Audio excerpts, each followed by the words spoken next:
Oke, assalamualaikum warahmatullahi wabarakatuh.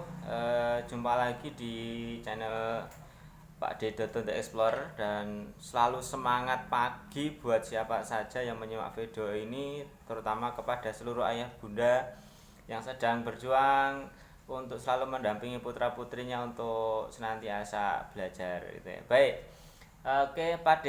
Tentu hari ini akan sharing lanjutan, ini part kedua ya dari yang kami kasih judul kemarin tentang matematika itu ya Bunda semuanya ya. Jadi ini lanjutannya, dan silakan nanti sebelum saya lanjutkan, apabila ayah bunda semuanya dan seluruh siapa saja yang sudah menonton video saya yang pertama terkait dengan explore matematika basic khusus untuk anak-anak usia SD, silakan ditonton dulu untuk yang video yang pertama part 1, dan supaya nanti nyambung dengan video yang selanjutnya gitu ya. Dan hari ini ayah bunda semuanya, saya review dulu ya. Oke, sebelum saya lupa, jangan lupa kalau misalnya dengan menonton video ini, explore ini ada manfaat, silakan di like dulu, kemudian di silakan komen, silakan bebas mau langsung menyampaikan studi kasus pelajaran sekolah untuk matematika SD, silakan, nanti kita akan masukkan di part-part berikutnya untuk saya explore. Kemudian jangan lupa untuk share apabila memang video ini bermanfaat, ada faedahnya gitu ya. Dan yang selanjutnya, dan jangan lupa untuk subscribe channel ini supaya ayah bunda semuanya nanti nggak ketinggalan untuk part-part berikutnya gitu ya. Jadi begitu ya bunda, matur nuwun sebelumnya. Dan yang jelas untuk channel Pak Adi The Explore ini akan fokus pada dua hal ya bunda semuanya, dan siapapun yang menyimak video ini.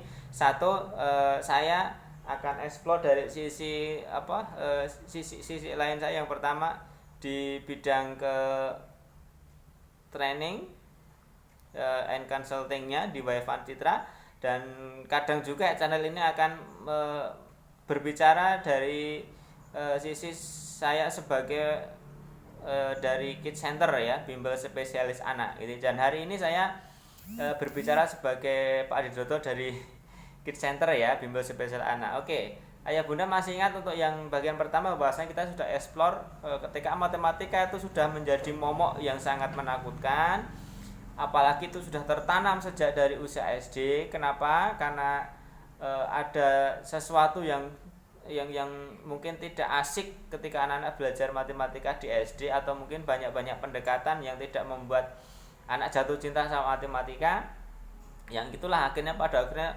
berlangsung sampai mereka menganjak sekolah lanjutan sampai kapanpun gitu ya. Dan dan masih ingat secara prinsip bahwasanya basically menurut saya dari matematika adalah satu aritmatika, yang kedua logika gitu. Jadi kalau anak-anak itu sudah suka atau menguasai aritmatika dan kemudian logikanya jalan, insya Allah untuk matematika nggak ada masalah gitu ya. Akan menjadi sesuatu yang asik dan cukup menantang, dan itu akan membawa juga kepada mental positif buat anak-anak kita gitu ya. Oke, secara prinsip ketika anak, dan untuk video kedua ini juga masih berbicara tentang sisi explore aritmatika sebagai basic dari matematika, yang menurut saya kalau matematikanya beres maka matematikanya nanti juga akan kebawa asik gitu ya bunda semuanya. Oke, dan kemarin berbicara tentang aritmatika, bahwasanya aritmatika itu adalah ilmu hitung. Berhitung itu penjumlahan, pengurangan, perkalian, pembagian, dan juga pada prinsipnya harus ada konsep-konsep yang harus tertanam, bahwasanya operasi hitung aritmatika itu adalah satu angka ketemu satu angka. Kemudian kemarin kita sudah explore tentang penjumlahan. Oke, saya nggak akan review banyak lebar. Kalau ya bunda mau nyambung dengan video yang kedua ini, part kedua, silakan lihat dulu untuk part yang pertama ya. Oke, tentang matematika. Oke, hari ini saya akan lanjut ke aritmatika yang sesi berikutnya ya bunda. Saya bicara tentang yang kedua, ada tentang operasi hitung pengurangan. Oke. Pengurangan sebenarnya adalah temannya dari penjumlahan ayah bunda ya. Kenapa? Buktinya begini ya. Saya langsung akan lihat kasus ya, misalnya begini. Oke, kalau ada pertanyaan 8 dikurangi 3 berapa gitu ya. anak-anak akan berbagai macam pendekatan cara yang dipakai ya. Satu, itu ada yang diajarkan dengan berhitung mundur gitu ya. 8 kurangi 3 berarti berhitung mundur 3 kali dari angka 8. 8 kemudian mundur 7 6 5. Jawabannya seperti itu. Tapi pada sisi ini kalau nggak ditekankan pada mulai berhitung mundurnya dari angka berapa, biasanya ada angka kasus-kasus yang akan geseh atau selisih 1 digit biasanya gitu ya. Misalnya ada yang mulainya dari 8, 7, 6. Bisa saja jawabannya anak-anak adalah 6. Tapi kadang kalau diluruskan berarti 8 bunyi dulu baru 6, 8, 7, 6. Nah, itu. Gitu. Jadi untuk hal ini kemungkinan besarnya kalau anak-anak enggak terlatih bisa saja akan ada selisih untuk hasil pengurangannya. Oke. Kalau saya lebih menyampaikan bahwasanya pengurangan itu adalah temannya dari penjumlahan.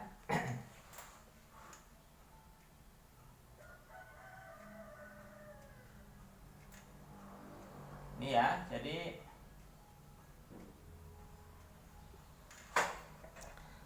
oke.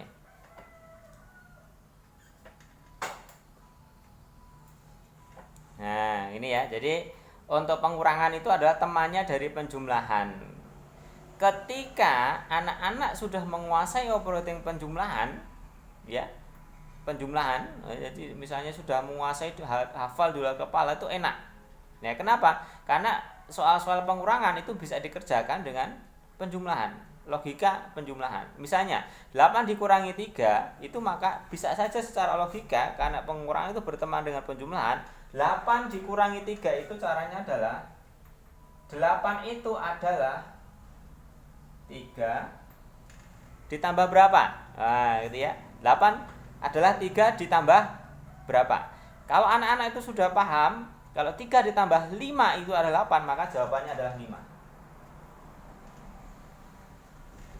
Baik, itu ya.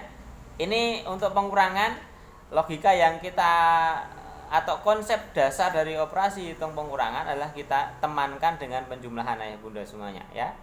Oke, yang ini saya kira sudah bisa dipahami ya. Oke, selanjutnya kita akan lihat kalau kemarin penjumlahan itu kita bedakan menjadi 2, yaitu penjumlahan tanpa simpan dan simpan 1. Pengurangan pun juga ada 2. Yang pertama adalah pengurangan tanpa pinjam dan yang kedua adalah pengurangan dengan pinjam 1. Harus muncul 1 ya. Dan sebenarnya ada yang cukup menggelitik ketika pakai istilah pinjam. Kenapa? Karena pada dasarnya secara kenyataannya itu nggak pinjam, tapi itu minta. Ya, buktinya apa? Oke, kita lihat ya. Yang pertama adalah pengurangan tanpa pinjam.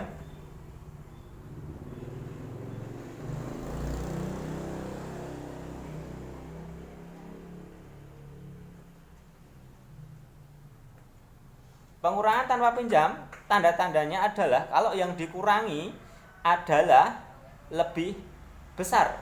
Itu berarti bisa langsung dijawab. Dan harus ditekankan ayah bunda semuanya bahwasanya dalam pengurangan itu tidak ada konsep atau tidak berlaku nilai pertukaran ya. Misalnya kalau 8 dikurangi 3 itu nggak bisa hasilnya tidak akan sama dengan 3 dikurangi 8. Ini harus ditanamkan dulu. Jadi yang pertama tadi bahwasanya pengurangan adalah berteman dengan penjumlahan. Kemudian yang kedua tidak berlaku nilai pertukaran ya. Misalnya kalau anak-anak yang tanpa pinjam biasanya nggak ada masalah. 8 dikurangi 3 ya. Berarti kalau dia kesulitan pakai pendekatan penjumlahan kayak tadi. 8 itu adalah 3 ditambah berapa gitu ya. Kemudian 9 dikurangi 6. Berarti 9 itu adalah 6 ditambah berapa? Gitu kan? Cuman itu aja, gampang ya. Kalau ini saya kira nggak akan ada masalah dan kita nggak akan kesulitan untuk mengajarkan kepada anak kita. Tapi ketika kita masuk ke yang kedua yaitu tentang pengurangan pinjam 1. Nih. pengurangan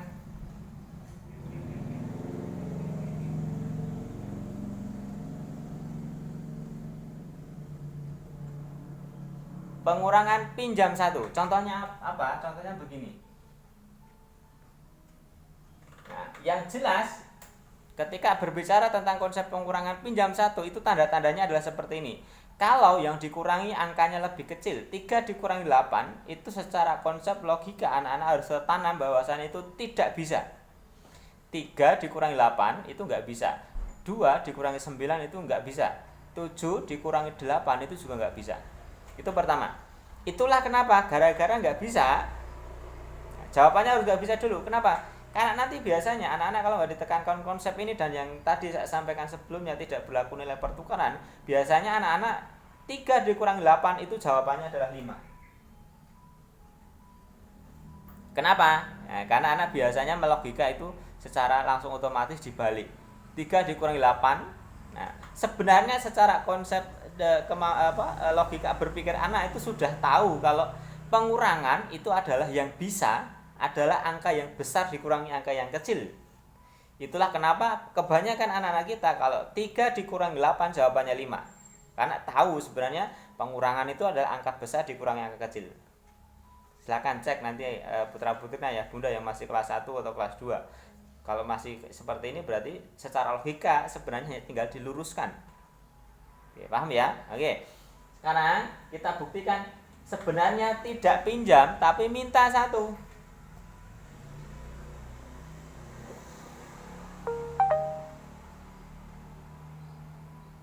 Oke ya. Oke, jadi sebenarnya pengurangan tidak ada yang pinjam tapi malah justru minta satu. Nah, contohnya begini. Nah, saya tambahkan begini. 33 dikurangi 8. Dan untuk konsep yang harus ditanamkan lagi bahwasanya rumus atau cara operasi hitung pengurangan itu sama seperti penjumlahan.